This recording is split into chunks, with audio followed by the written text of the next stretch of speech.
নমস্কাৰ পোহৰ লাইভেটৰ সমূহ দৰ্শক স্বাগতম জনাইছো আৰু আজি আমি বিশেষ এটি প্ৰতিবেদন আপোনালোকৰ মাজলৈ লৈ আহিছো। এই প্ৰতিবেদন চাই বিশেষভাৱে নৱপ্ৰজন্মৰ যুৱকসকল যথেষ্ট উৎসাহিত হ'ব। এই স্থানতে যোৰহাটৰ এজন যুৱকে বিচাৰি পাইছে ব্যৱসায়ৰ সপোন দেখি ইতিমধ্যে বহু যুৱক যুৱতী সংস্থাপন কৰিবলৈ সক্ষম হৈছে। কিদৰে এই ব্যৱসায় ক্ষেত্ৰত প্ৰথম আৰম্ভ কৰিছিল, কিমান টকাৰ প্ৰয়োজন হৈছিল আৰু কেনেদৰে বৰ্তমান সময়ত আন বহু যুৱক যুৱতীক বা যুৱকসকলক সংস্থাপন প্ৰদান কৰিছে। এই ব্যৱসায় যোগেদি ইতিমধ্যে বহু যুৱক সংস্থাপন হৈছে। তেওঁ হৈছে অসমীয়া যুৱক পলাশ বৰা। আমি পলাশ বৰাৰ পৰা জানিবলৈ চেষ্টা কৰিম যে তেওঁ এই ব্যৱসায়িক ক্ষেত্ৰখনত কেতিয়াৰ পৰা আৰম্ভ কৰিলে বা ব্যৱসায়িক ক্ষেত্ৰখনত তেওঁ কিমান লাভান্বিত হৈছে।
ইতিমধ্যে আমাৰ মাজত উপস্থিত আছে পলাশ বৰা, যিজন অসমীয়া যুৱক। ইতিমধ্যে বহু বছৰৰ পৰা এই ফাৰ্মৰ লগত জড়িত। তেওঁ ফাৰ্মত ইতিমধ্যে বিভিন্ন প্ৰজাতিৰ দেশ বিদেশৰ বিভিন্ন প্ৰজাতিৰ গাহৰি উপলব্ধ, সমান্তৰালভাৱে বিভিন্ন ধৰণৰ ব্ৰইলাৰ মুৰ্গীৰ পৰা আদি কৰি বিভিন্ন ধৰণৰ তেওঁ এই ব্যৱসায়ৰ লগত সংযোগ কৰিছে আৰু আমি পলাশ বৰাক স্বাগতম জনাইছো।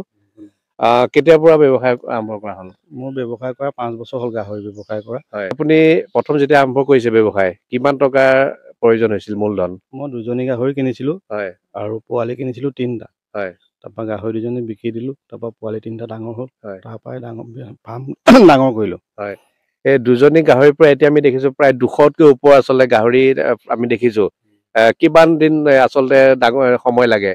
যদি ডাঙৰ দীঘল হ'বলৈ কিমান সময় লাগে? গাহৰি এটা ডাঙৰ হ'বলৈ 6 মাহ লাগে। হয়, ভালকৈ খোৱালে 6 মাহ লাগে। এনেই কমকৈ খোৱালে এবছৰেই লাগে। হয়, ভালকৈ খোৱালে 6 মাহত ডাঙৰ হৈ যায়, কুইণ্টেল পাৰ হৈ যায়। কুইণ্টেল পাৰ হৈ যায় ন?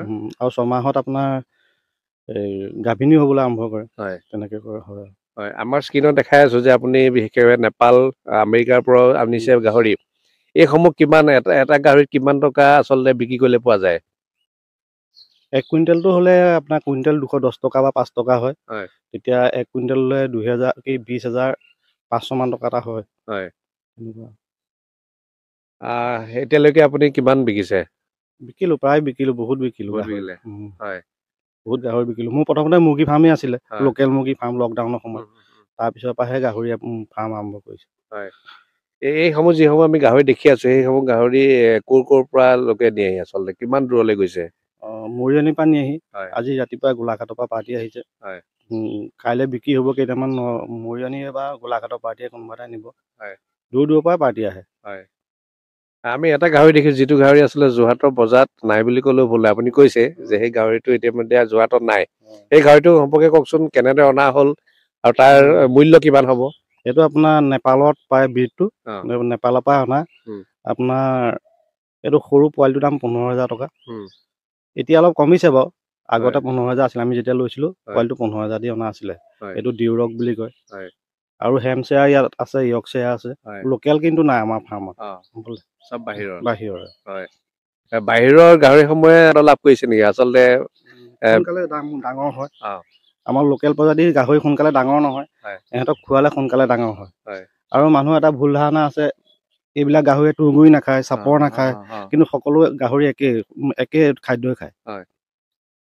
তেওঁলোকক কেনেদৰে আহাৰ খুৱাব লাগে? এতিয়া কেনেদৰে ৰুটিন আছে নিশ্চয়, কওকচোন। আমি মাইকী গাহৰিবিলাকক আপোনাৰ মাইকী গাহৰি ৰাতিপুৱা আপোনাৰ হেৰি খুৱাওঁ, এই চাউফিট বুলি এটা আছে, চাউফিট খুৱাওঁ। সেইটো খোৱালে চৰ্বি নহয়, পোৱালি গ্ৰ'থ ভাল হয়। তাৰপিছতে ডাঙৰবিলাকক, তাৰপৰা অকণমান সৰুবিলাকক যেতিয়া মাকৰ পৰা এৰুৱাওঁ, তেহেঁতক আপোনাৰ হেৰি খুৱাওঁ, ভাত কাটি দিব পৰা হ'ব নহয়, চাউফিট খুৱাওঁ মাকবিলাকক, ষ্টাৰ্টাৰ খুৱাওঁ। তাৰপিছত অকণমান ডাঙৰ হোৱাৰ পিছত গোৱাৰ খুৱাওঁ, তাৰপিছত লাষ্টত ফিনিচাৰ খুৱাওঁ। কিন্তু আমি প্ৰায় হোটেল ৱেষ্টটো খুৱাওঁ। হোটেল ৱেষ্ট খুৱাওঁ। হোটেল ৱেষ্ট খোৱালে চৰ্বিটো সোনকালে আহে, শকত হয়। কেনেকুৱা হৈছে ব্যৱসায় লাভ? কেনেকুৱা হৈছে? ব্যৱসায়ত যদি আপুনি কিনা দানা খুৱাই ইমান প্ৰফিট নহয়, আৰু যদি এনেকে হোটেল ৱেষ্ট খোৱা হয় তেতিয়া ভাল প্ৰফিট হয়।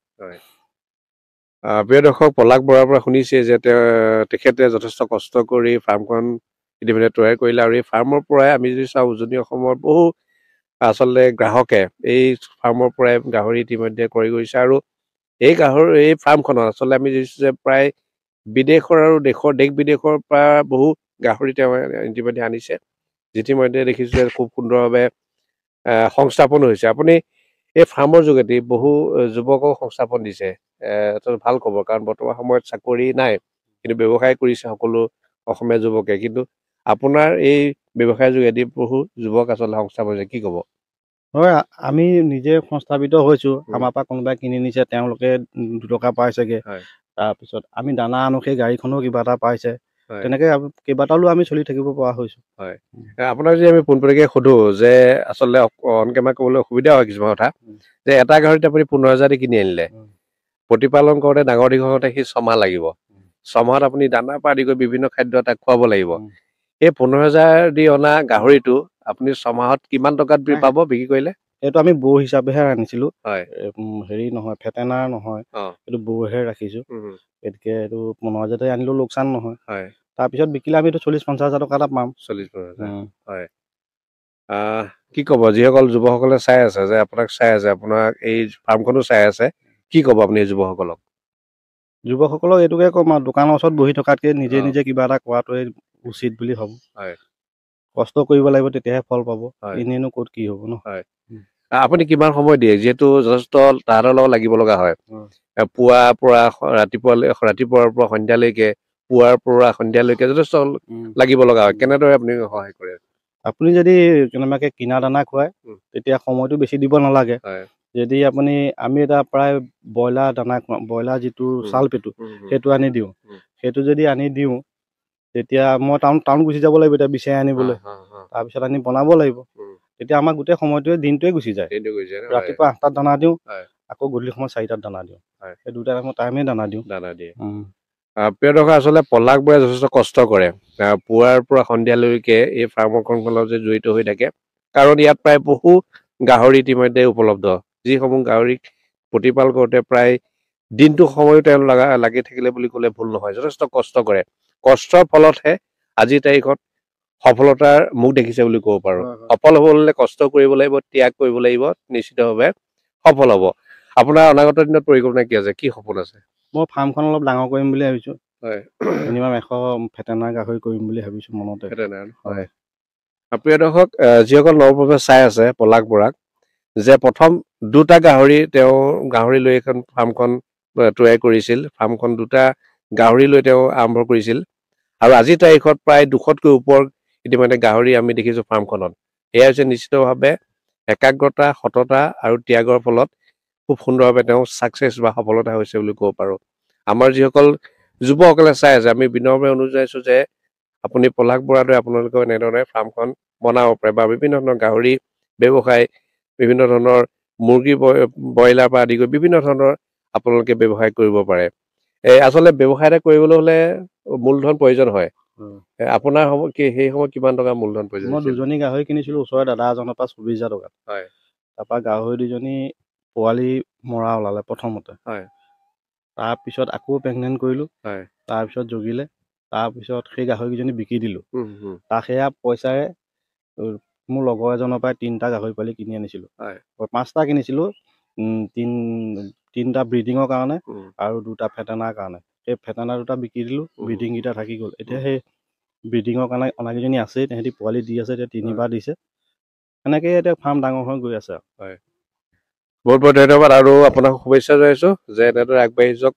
অসমীয়া যুৱক হিচাপে যথেষ্ট গৌৰৱ অনুভৱ কৰিছোঁ আৰু পুনৰবাৰ কৈছোঁ যে আজিৰ এই বিশেষ প্ৰতিবেদনটোৱে নৱপ্ৰজন্মক উৎসাহিত কৰিব। এজন অসমীয়া যুৱক পলাশ বৰা, তেওঁ প্ৰথমতে 2টা গাহৰি লৈ আচলতে আৰম্ভ কৰিছিল এখন ফাৰ্ম আৰু আজিৰ তাৰিখত প্ৰায় 200তকৈ অধিক ইতিমধ্যে ফাৰ্ম খণ্ডত গাহৰি ইতিমধ্যে আছে, যিসমূহ গাহৰি দেশ বিদেশৰ গাহৰি আনি তেওঁ অসমৰ বজাৰত খুব সুন্দৰভাৱে ব্যৱসায় কৰি আছে। পুনৰবাৰ বিশেষভাৱে আপোনালোকে ধন্যবাদ জনাই আজিৰ অনুষ্ঠানটো ইমানতে সামৰণি মাৰিছোঁ। আপোনালোকে চাই থাকিব আপোনালোকৰ একমাত্ৰ প্ৰিয় চেনেল পোহৰ লাইভে। ধন্যবাদ।